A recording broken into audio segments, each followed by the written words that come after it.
मालिक की साजनबाजी प्यारी सत्संग जियो। मालिक का नाम सुखों की खान है। भाग्यशाली जिनके अच्छे कर्म हैं वो मालिक का नाम लेते हैं, उनके और अच्छे कर्म बन जाया करते।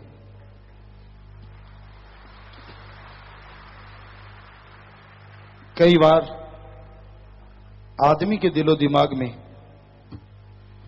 यह बात जच जाती है, मैं भाग्यशाली हूं, अनलक्की हूं।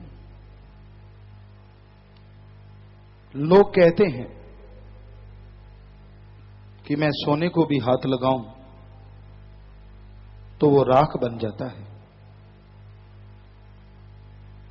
अगर आपके साथ ऐसा हो रहा है तो आप प्रभु के नाम का सुमरन करो, कड़ा परिश्रम करो। ईश्वर का नाम आपको अनलक्की से लक्की बनाएगा, और जो मेहनत आप करेंगे उसमें बरकत डालेगा, और आप दुनिया के हर अच्छे क्षेत्र में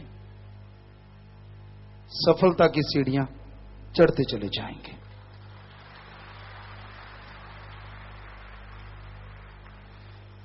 इसलिए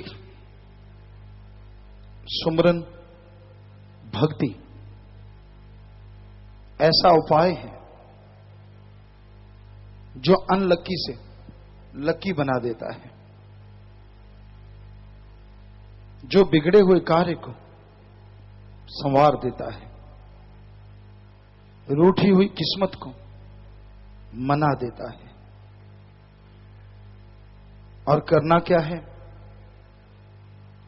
चलते, बैठ के, लेट के,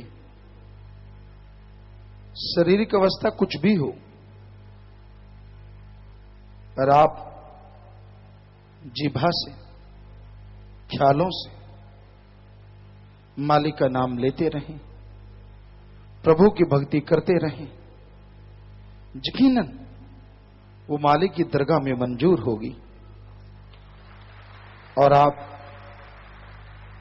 अपने पाप कर्मों से,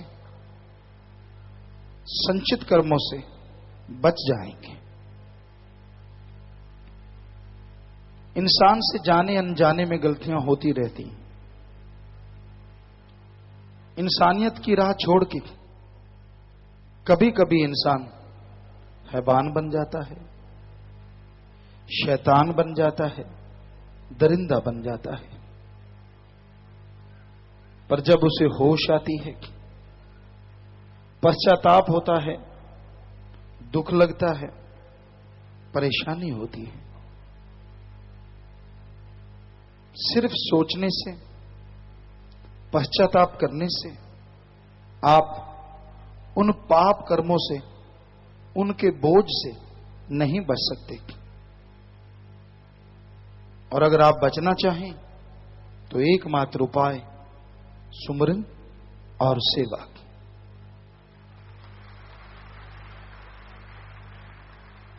आप अपने घर में, परिवार में यहां भी रहते हैं, वहां रहते हुए सुमरन कीजिए, सेवा कीजिए, मालिक के औलाद का भला कीजिए, तो आपके पाप कर्म मिट जाएंगे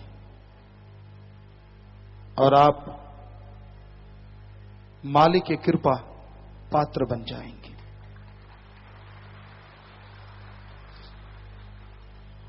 पात्र और कुपात्र दो तरह के लोग पाए जाते हैं। जो सुनते हैं और संत पीर फकीर की बात सुन के जीवन में अपना लेते हैं, वो पात्र होते हैं और सब कुछ पा जाते हैं।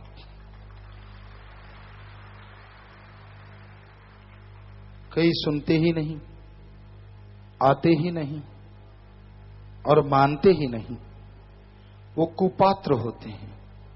सब कुछ होते हुए भी वो कंगाल रहते हैं। इसलिए पात्र बनो,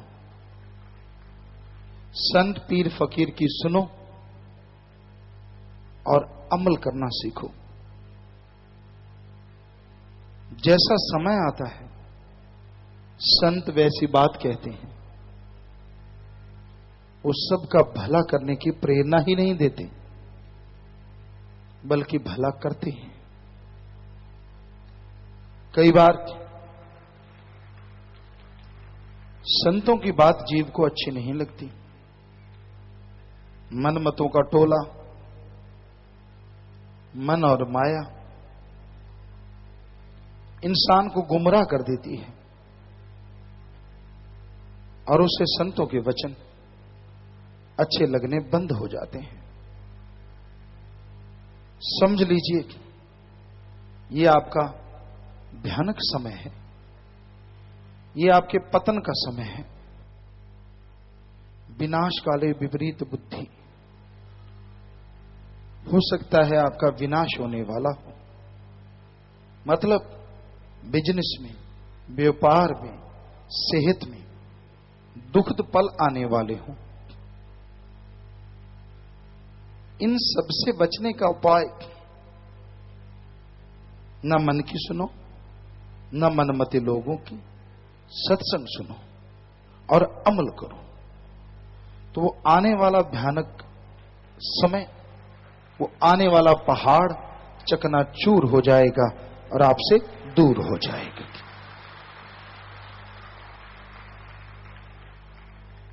टेंशन, चिंता किसी चीज का हल नहीं।